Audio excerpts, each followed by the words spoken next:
আসসালামু আলাইকুম। সবাইকে স্বাগত জানাচ্ছি বিডি ভিউজে। আপনাদের সঙ্গে আছি আমি শরফি দিবা।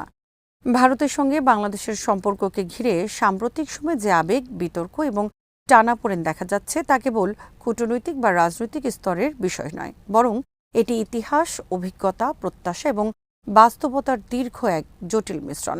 একদিকে রয়েছে ১৯৭১ সালের মুক্তিযুদ্ধের গভীর স্মৃতি, যেখানে ভারতীয় সেনারা বাংলাদেশের মুক্তিযোদ্ধাদের পাশে দাঁড়িয়েছিল এবং স্বাধীন রাষ্ট্র গঠনের পথে গুরুত্বপূর্ণ ভূমিকা রেখেছিল। অন্যদিকে রয়েছে পরবর্তী ৫ দশকের অভিজ্ঞতা, যেখানে সীমান্ত, নদী, বাণিজ্য, রাজনৈতিক প্রভাব এবং পারস্পরিক আস্থার প্রশ্নে ধীরে ধীরে এক ধরনের দূরত্ব তৈরি হয়েছে।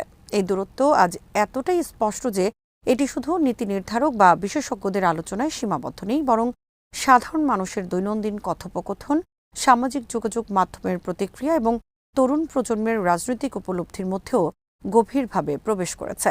ডেল্টা গ্রামের বিশ্লেষণ থেকে আরও জানাচ্ছেন ওয়াহিদ ফারুকী।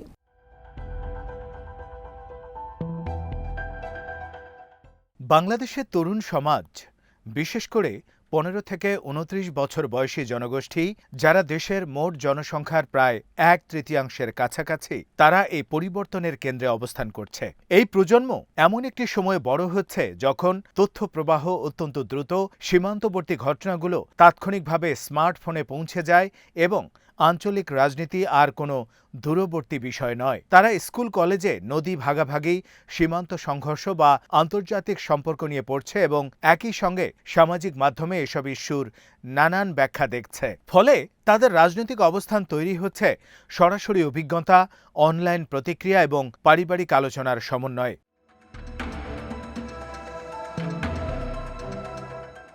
রাজনৈতিক বিশ্লেষকদের মতে এই মনোভাব হঠাৎ করে তৈরি হয়নি। তাদের মতে ঐতিহাসিকভাবে এই অঞ্চলে বাইরের প্রভাব বা আধিপত্যের প্রশ্নে এক ধরনের প্রতিরোধী মনোভাব বিদ্যমান ছিল।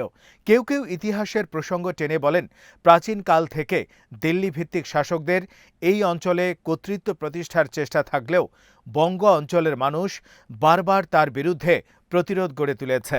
তাদের যুক্তি অনুযায়ী এই ঐতিহাসিক স্মৃতি পরোক্ষভাবে বর্তমান রাজনৈতিক মনোভাবের ওপরও প্রভাব ফেলেছে।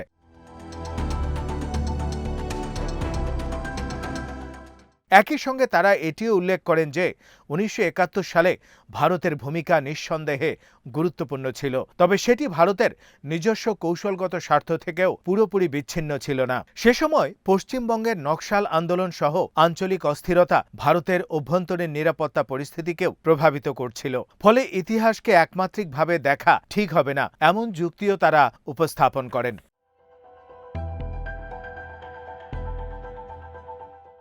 তবে সাধারণ মানুষের মধ্যে যে অসন্তোষ সবচেয়ে তীব্রভাবে অনুভূত হয় তা সীমান্ত পরিস্থিতি ঘিরে। সীমান্ত এলাকায় হত্যাকাণ্ড, গুলিবর্ষণ এবং অনুপ্রবেশের অভিযোগ দীর্ঘদিন ধরে আলোচনায় রয়েছে। মানবাধিকার সংস্থাগুলোর নথিতে উল্লেখ আছে যে ২ দশকের মধ্যে শতাধিক বাংলাদেশি সীমান্তে প্রাণ হারিয়েছে এবং আরও অনেক আহত হয়েছে। এসব মানুষ বেশিরভাগ ক্ষেত্রেই সাধারণ কৃষক, শ্রমজীবী বা ছোট ব্যবসায়ী, যারা সীমান্তবর্তী জীবনের বাস্তবতার মধ্যে চলাফেরা করে। সীমান্তের রেখা তাদের দৈনন্দিন জীবনের অংশ হলেও সেই রেখার নিরাপত্তা ও প্রয়োগ নিয়ে সহিংসতার অভিযোগ জনমনে গভীর ক্ষোভ তৈরি করেছে। বিশেষজ্ঞরা মনে করেন, এই ধরনের ঘটনা শুধু ব্যক্তিগত ট্র্যাজেডি নয়, বরং সামগ্রিকভাবে জনমতের উপর দীর্ঘমেয়াদী প্রভাব ফেলে। সীমান্তবর্তী ভোটারদের রাজনৈতিক আচরণেও এর প্রতিফলন দেখা যায়, যেখানে কঠোর অবস্থান গ্রহণকারী প্রার্থীরা তুলনামূলকভাবে বেশি সমর্থন পেয়ে থাকেন।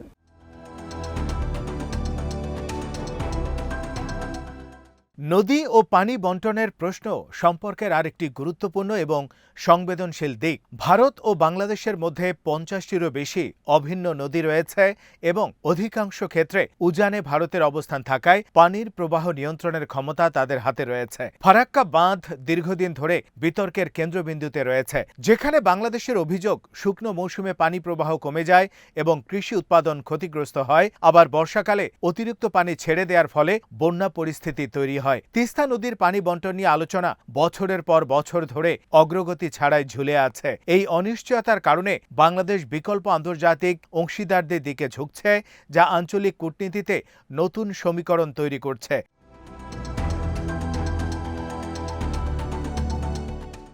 অনেক বিশ্লেষক মনে করেন এটা শুধু পানির বিষয় নয়, বরং পারস্পরিক আস্থার প্রশ্ন বটে। অর্থনৈতিক সহযোগিতার ক্ষেত্রেও কিছু অমীমাংসিত প্রত্যাশা রয়েছে। ট্রানজিট ও করিডোর সুবিধা দেয়া হলেও প্রত্যাশিত প্রতিদান না পাওয়ার অভিযোগ রয়েছে। অন্যদিকে কিছু নীতি নির্ধারক মনে করেন আঞ্চলিক সহযোগিতার পরিবর্তে দ্বিপাক্ষিক চাপ বা প্রভাব বিস্তারের প্রবণতা সম্পর্ককে আরও জটিল করে তুলেছে। রাজনৈতিক পর্যবেক্ষকদের মতে অভ্যন্তরীণ রাজনীতিও এই সম্পর্ককে প্রভাবিত করছে।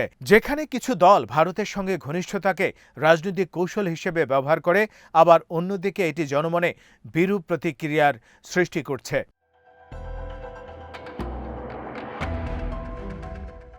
আরেকটি গুরুত্বপূর্ণ ব্যাখ্যা হলো ধর্মীয় পরিচয়ের প্রশ্ন। কিছু ভারতীয় বিশ্লেষক বাংলাদেশের অসন্তোষকে ধর্মীয় দৃষ্টিকোণ থেকে ব্যাখ্যা করতে চাইলেও ঢাকা বিশ্ববিদ্যালয়ের গবেষকরা এই ব্যাখ্যাকে সরলীকৃত বলে মনে করেন। তাদের মতে এটি ধর্মের বিষয় নয়, বরং রাজনৈতিক ও কাঠামোগত অভিজ্ঞতার ফলাফল। তারা যুক্তি দেন যে পার্শ্ববর্তী দেশে মুসলিম জনগোষ্ঠীর প্রতি বৈষম্য বা সংখ্যালঘুদের প্রতি আচরণের খবরও বাংলাদেশের জনগণের ধারণাকে প্রভাবিত করে, কিন্তু বাংলাদেশের অভ্যন্তরীণ বাস্তবতা তুলনামূলকভাবে সহনশীল বলেই তারা মনে করেন। ফলে বিষয়টিকে ধর্মীয় দ্বন্দ্ব হিসেবে দেখা সঠিক নয়।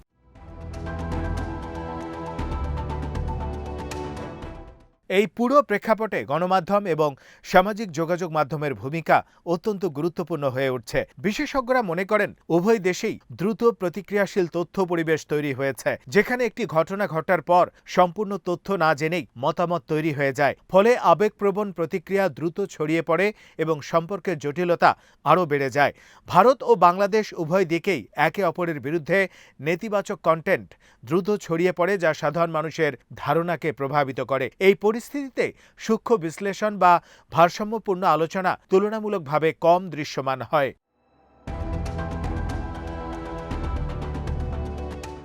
সব মিলিয়ে যে চিত্রটি সামনে আসে তা হলো একটি সম্পর্ক যা ইতিহাসের আবেগ এবং বাস্তব রাজনীতির চাপের মধ্যে দাঁড়িয়ে আছে। একদিকে রয়েছে 1971 সালের সহযোগিতার স্মৃতি, যা এখনও অনেকের কাছে গুরুত্বপূর্ণ। অন্যদিকে রয়েছে সীমান্ত, নদী, অর্থনীতি এবং রাজনৈতিক প্রভাবের মতো বাস্তব সমস্যা, যা সময়ের সঙ্গে সঙ্গে সমাধান না হয়ে বরং জমাট বেঁধেছে।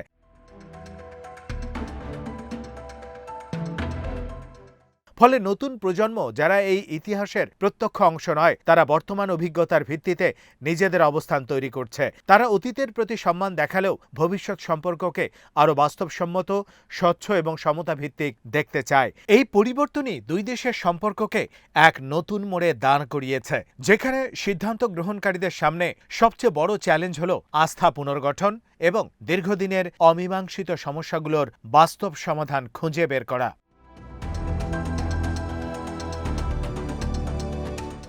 আজ এখানেই শেষ করছি। সবাই ভালো থাকুন, সুস্থ থাকুন আর দেখতে থাকুন বিডি ভিউজ। চ্যানেলটি ভালো লাগলে সাবস্ক্রাইব করুন। আল্লাহ হাফেজ।